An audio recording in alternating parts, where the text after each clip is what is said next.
Hi, welcome to the Ohio Arts Council's monthly webinar sessions.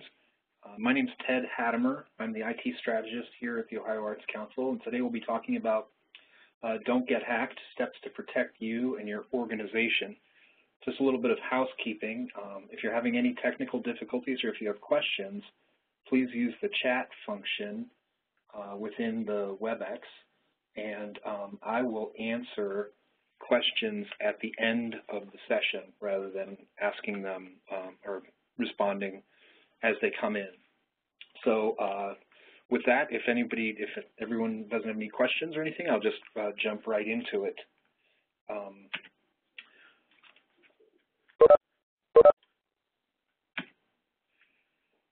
So what I want to start with is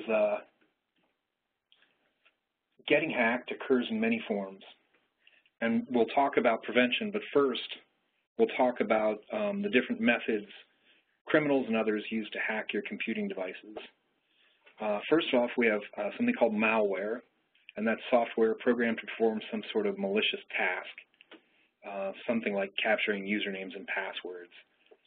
Most of the time, antivirus software on your machine will prevent you from opening those types of files, but occasionally something's brand new and it'll get past your malware. Malware also happens when you're running old operating systems, like if your organization's still on Windows XP or Vista or something like that, then which is 30% of most computers online. You'll be very susceptible to getting infected with malware. Another vulnerability are public computers that are used by the general public in a cafe or something like that. Also another vulnerability is unencrypted Wi-Fi, so at a coffee shop or something like that, you're very vulnerable there. Another type of hack that occurs is something called man-in-the-middle, where requests made to a website from your end are filtered through another site without you knowing it. That's called man-in-the-middle, where you click on a link and you don't realize that you're not actually on Amazon's site, but you're on some other site. Another type of hack that we'll be talking about or that we'll try to be preventing is phishing, and that's handing over your credentials to a fake website or a fake contact person via an email solicitation. And another vulnerability and something to prevent you from getting hacked is using the same password on many sites. So don't use your banking and email password for an online newspaper or for buying something on someone's website, because if they get hacked, then your username, your email account is then associated with that password depending on how they stored it. So right when I started off, I mentioned criminals and others, and I wanted to just make sure that everyone understood that not all hackers are trying to steal information or money from you, although the vast majority of them are. So for fun, some hackers are doing this for fun. So they make attempts on computers and servers and networks just for the personal gratification. And others feel that they need to prove something to their peers or friends. Maybe they're a young person in college or in high school, and they're doing that for fun. Another reason people hack is, I think I might be, there we go, is to steal your information. And maybe it's to steal information from a company or to steal information from you in order to get to a larger system, or to infiltrate your personal information or steal money from you. Another reason people hacked is to disrupt. So some hackers, including hacking groups, target a company to disrupt business, create chaos, or just be a nuisance. These groups, they're often trying to make a statement with their hacking to demonstrate security inadequacies or to show general disapproval for the business itself. Examples of these hacking groups are like Anonymous or LulzSec. And then the last reason most people find that they've been hacked or succumb to hacking is to discredit. So politics, religious beliefs, social beliefs can lead one group to try to silence another group or intimidate or discredit another group. And we largely see this when someone takes over a social media account or takes over a website and replaces the content there, or the impersonation of someone. So that being said, those are all the different reasons and ways people get hacked. Let's jump right into prevention. So the number one thing I want you to take away from this webinar is that you need to stop sending and opening email attachments. And this is probably the most difficult message to hear, and if implemented, it would make the most difference in how we view potentially dangerous online situations. Most phishing attempts and spreading of viruses, those are the two most common ways people get hacked, and more often than not, it begins when someone clicks on an attachment or a link that they've received in an email message from either someone they thought they knew or someone they thought was safe. So imagine if when you received an email attachment, you immediately assumed it was malware or phishing, no matter who it was from. So even if it was from your boss, if someone sent you an attachment or something that looked like an attachment, you just immediately assumed that it was a phishing attempt. And that would go a heck of a long way in preventing hacking. So, but email's super useful, but it wasn't designed to be the end-all for workflow situations. So that being said, what can we do? So email attachments, even though they're super easy to use and share and create and everything, and even if you go an extra step and zip up your files, you're still creating problems.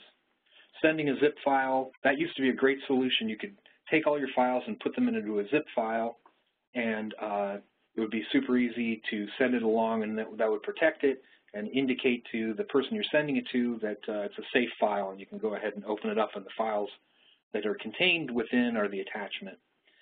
But any more of a virus or a piece of malware can be any type of file. It can be part of a zip file. It can be a JPEG. It can be an MP3 file. It can be absolutely anything else.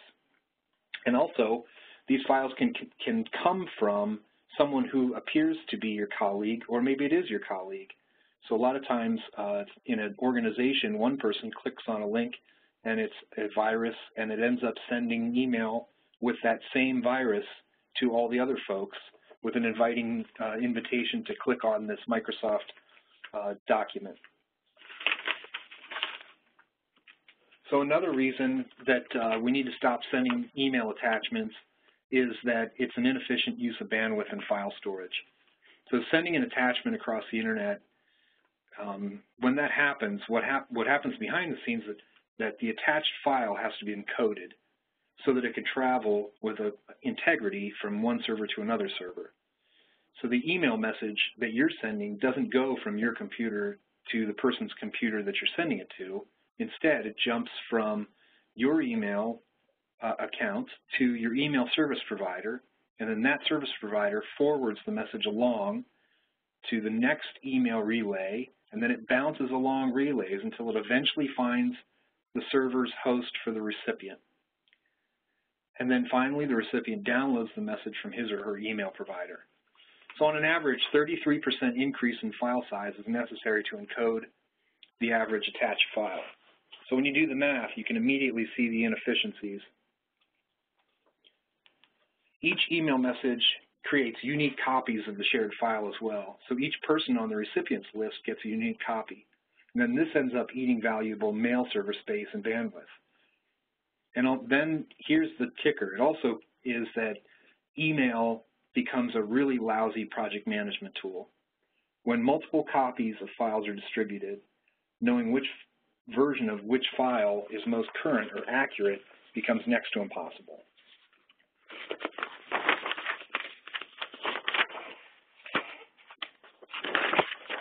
So hackers are getting more sophisticated with subject lines and fake email addresses and HTML formatted email messages in order to deliver the malware. So what is your business to do in order to stay on top of this? And how do you stay working with other people? You know, if you're not supposed to use email to share files, how are you supposed to work collaboratively with the rest of your organization? So first off, creating a purposeful space to share work documents helps on two fronts. First, people stop sending email attachments. And second, the work becomes more accessible, discoverable, and shareable. OneDrive and OneNote, Microsoft's solution for this, work together to provide sort of a whiteboard, smartboard type experience. Pages, the basic element of a OneNote, are collected into larger sections and shared within a team notebook.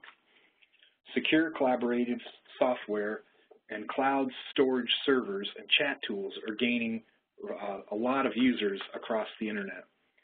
While email won't ever fully be replaced anytime soon, its position as the primary means of sharing internal company data. It's being recognized for how unsecure it is, and email is actually on the decline, ever so slightly though. So here's an example of a team notebook and an example of how one might share files rather than sending them as email attachments. Files stored on OneDrive, they can be inserted directly into the OneNote, and OneNote provides meta information around the work product in addition to the file name and file type. Meta information is really useful to have when there are multiple versions of the same file and multiple files within a project. Often, when you're looking for a file on a file server or on someone's hard drive, it's difficult to find that exact version or file name, but when meta information surrounds the document, it becomes very discoverable, and the relevance of the project or the file becomes very easy to understand. And instead of sending this PDF, the PDF that I just had on the previous slide, instead of sending that file as an attachment, what we end up sending is a link from the OneNote. So that way there's only one copy of the file. It remains on the cloud drive where it's getting backed up, and multiple people can comment and suggest improvements to our work product within the whiteboard environment or project management environment. So if you're not on the Microsoft platform, Google provides a similar service. This was originally developed as a personal application suite rather than a full-fledged collaboration platform, but Google's pretty much ubiquitous, and you'd be hard-pressed to find somebody who wouldn't be able to share a Google Doc with you. So collaboration comes pretty easy to this platform. The way Google handles this is that they use an internal way of sharing files. Selecting files and folders to share with your contacts is a simple way to collaborate. When you share a file or folder, Google sends the link to your colleague's Google inbox. They also have a robust list of applications to develop content. Sheets, slides, drawings, and forms are all easily created and then shared within the Google platform. Downloading the desktop or mobile app gives you access to your files in a familiar file explorer kind of way, and it also gives you online access when you don't have offline access when you don't have an internet connection. Another tool, if you're not using either Microsoft or Google, is Box. Box is a good contender to OneNote and OneDrive. It has sharing capabilities within for almost every Microsoft product, and the free version, although it's not as robust as the paid version, is pretty intuitive to use and pretty easy to get up and running with. Box also creates a collaborative environment. Each of the files shared within Box can access previous versions of the file, lists of people who have viewed or downloaded the file, and a section for collaborators to leave comments about all the files that are being shared. Box, like Google Drive, both sync to your hard drive and have mobile apps as well. And Box, from internal Microsoft Office documents, Box can be launched, or Box can launch Microsoft Office documents within its internal interface, and so the integration between the two platforms becomes pretty easy to get back and forth. And finally, there's Dropbox, which is very ubiquitous. A lot of people use Dropbox, and they just began to roll out what's called Paper, which is their online collaboration tool in addition to the file storage, so that they allow you to upload and share files, but then provide a brainstorming and collaboration space where you can generate ideas and leave comments on other people's files. So there are a bunch of free and reduced cost services out there for nonprofits, but if you're not aware of this one, this is called TechSoup, and it's a great resource. It's tremendously discounted software that's available on this site, and signing up is pretty straightforward. Microsoft, for example, is $40 per user through TechSoup. So if you need upgrades, you're not on Microsoft 2016, the Office 365, check out TechSoup before you go anywhere else and see if you can get some savings there. And then if you're ready to take the next step, there's another complete other higher level than what I just went over, and those are the true project management platforms beyond Google Drive and Box and OneNote and OneDrive. These platforms, such as Basecamp, Jira, Microsoft Project, Asana, and others, they provide things like the ability to create Gantt charts and document flow, timeline, project resource timeline, deadline notices, people on certain discussions, archiving discussions over a long period of time in order to create documentation about the project. So if you're ready to take that next step, you've got a lot to choose from. Basecamp is probably the easiest to start with, and if you're interested in just true communication collaboration, check out Slack. So that's all about stop sending email. The next tip that we have is encrypt your hard drive. If you're not doing this, this is pretty simple to do, and whether you're on PC or Mac, you can accomplish this pretty easily. What it does is it encrypts it protects your hard drive by creating a username and a password, and without that username and or password, none of the information would ever be accessible to anyone, and basically the hard drive would just have to be reformatted in order to access it. So if your laptop were stolen or somebody gained access to your laptop, if they don't have your username and password, they'd never be able to get to any of your information. So for the PC, it's called BitLocker, and it's found in your system preferences. On the Mac side, it's called File Vault, and it's in the security and privacy section on under system preferences as well. Pretty easy to turn on, kind of a no-brainer. We use it here at the Ohio Arts Council. Another thing that you'd want to do in order to decrease your vulnerability for getting hacked is manage your passwords in a better way. A simple tool for that is called LastPass. LastPass is a browser plugin. It's for both Chrome and for Firefox. And it manages your passwords by storing them under a central password. So you can pick really complicated passwords for the sites that you visit often. So here are a bunch of sites that I visit often. And my very complex passwords are being stored within these buckets. And LastPass has the one password that I have to remember day in and day out.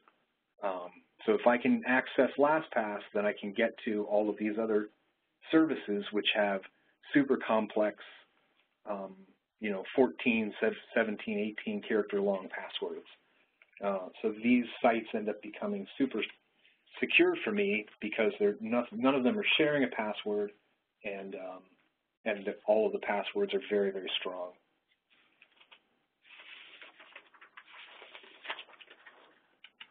Another thing you want to consider is turning on two-factor authentication with the services that you're using. Two-factor authentication is combining the traditional username and password that we're all familiar with something you either know, have, or are. So things that you know are the city you were born in, and the last 4 digits of your Social Security number. Things that you have are a cell phone. So when enabled for a site, TwoFactor will text you a code that you can use logging in for additional information above and beyond your username and password. And things that you are like your thumbprint or your iris or even your face for facial recognition software. So TwoFactor creates a bit of a hassle when logging into some of these sites you use frequently, but it also ensures that no one is ever logging into the sites that you use without your knowledge. So if you forget your password for Facebook, for example, Facebook automatically uses TwoFactor and won't let you change your password unless you can authenticate not only through Facebook, but also through giving them a code that's linked to your cell phone. Google and Microsoft and Apple, a lot of banks use this. Some have it on by default, and others, like Google, require you to turn it on yourself. It's truly a great thing to turn on, and it does create a little bit of a hassle sometimes, but it's well worth the hassle to know that no one can gain access to some of these very sensitive accounts that are under your name.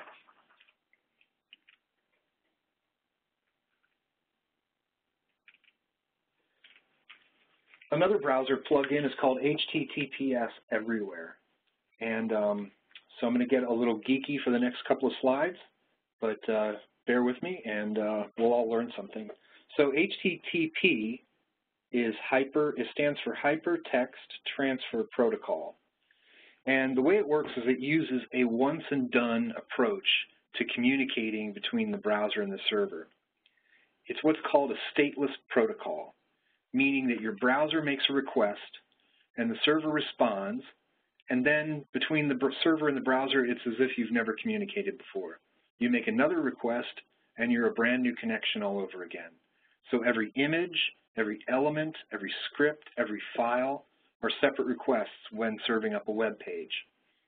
Enabling HTTPS, or Hypertext Transfer Protocol security, creates an encryption tunnel between the browser and the server. So when you do online banking, without HTTPS, your username and password would move between the server and the browser as plain text. With the encrypted tunnel created, there's encryption between your browser and the server while you're communicating, while they're sending that one-off communication of like, here's my password. It's not sent as plain text, but as encrypted data. Not all websites use HTTPS, including our website here at the Ohio Arts Council. But if you have a website, it's recommended that you turn it on. It's pretty easy and straightforward to turn on, and most web hosting providers can help you do this. A free certificate for turning on your website security is called Let's Encrypt. So if you contact your web hosting provider, ask them to check out Let's Encrypt because it's free and it will provide you with that extra HTTPS protocol to secure your website. That's very useful when you log in to change the content of your website so that that username and password are not going over the internet free and clear as text, but rather as an encrypted data. Additionally, the major search engines like Bing and Google improve your rankings on their results page if you're using HTTPS instead of just straight HTTP. So that's a side benefit to turning encryption on for your website. So here I just wanted to show you that there's quite a bit going on behind the scenes when you connect to the internet and start making requests between 2 or more computers.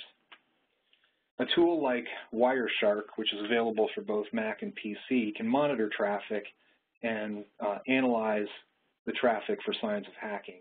So this is really far into the weeds, but I just wanted to give you a feel for how much is going on in the background when you connect Firefox to your online bank account.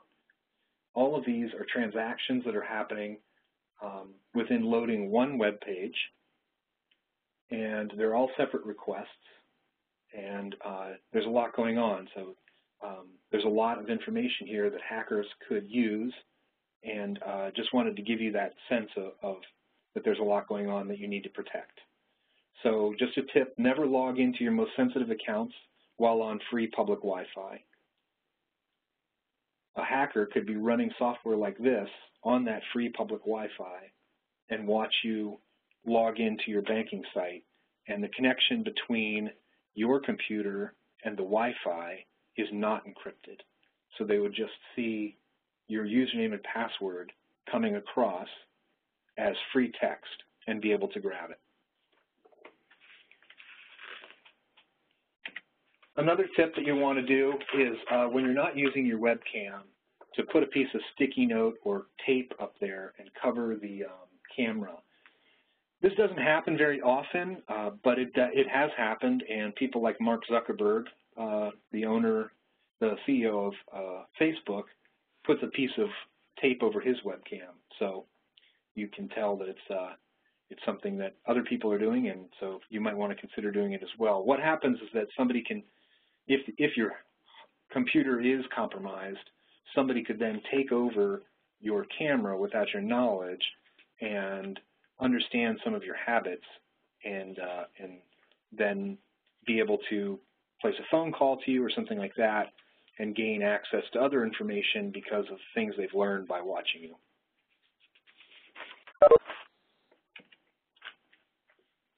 Other tools that you might want to consider is things like a browsing extension called MyWatt or Web of Trust.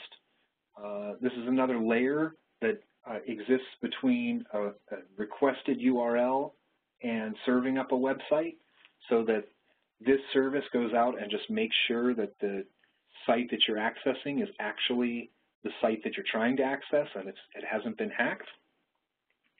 And another one in that same vein is called WebAdvisor, and it's the browsing companion that's got your back. It's a free download, and it'll alert you to when websites aren't who they say they are, or they are infected with malware.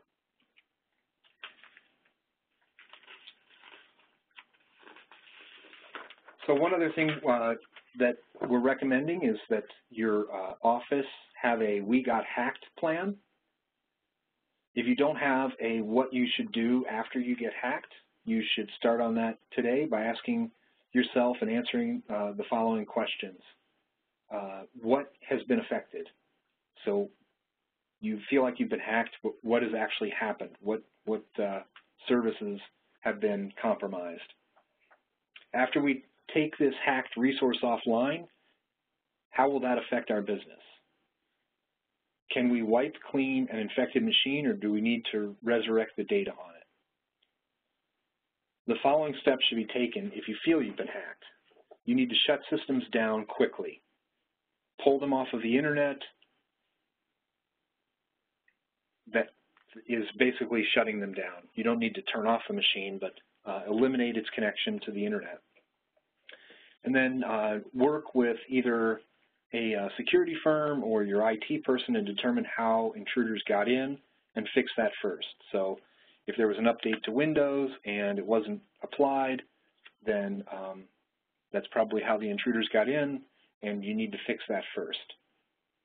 You need to understand where your data is being backed up and how quickly it can be restored. And then you also need to alert the FBI and the local police. It is a federal crime to hack into somebody else's computer, and if it's not reported, then the authorities don't have all of the best information about how many computers in our area are being hacked and what the local threat is and what the regional threat is. And then you also need to have a backup work plan, exactly how you're going to get business done without these systems that you rely on. Here are a couple of resources that you might want to become familiar with. One is staysafeonline.org. There are a lot of tips there. And the other is consumerftc.gov. Those are both sort of tip collection resources that you can use in order to stay safe online.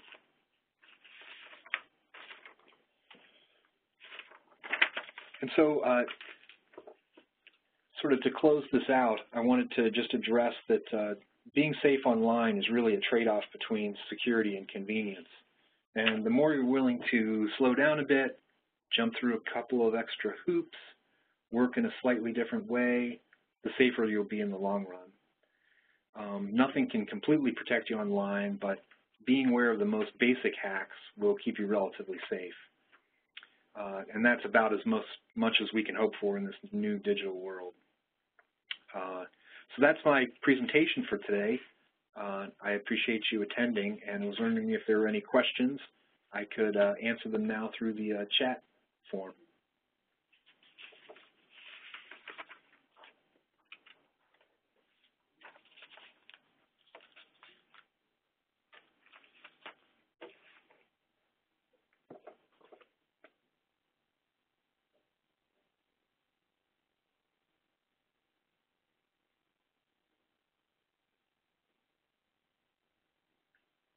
Well, if there are no other questions, I thank you for attending today, and just letting you know that these webinars are on the third Thursday of each month at 2 o'clock. And we will be sending out an email message as far as the topic of the next one. If you have an idea for a topic, feel free to send that to me via email to the address on the screen, and do not include an attachment. Thanks for your time today, and talk to you soon. Thank you.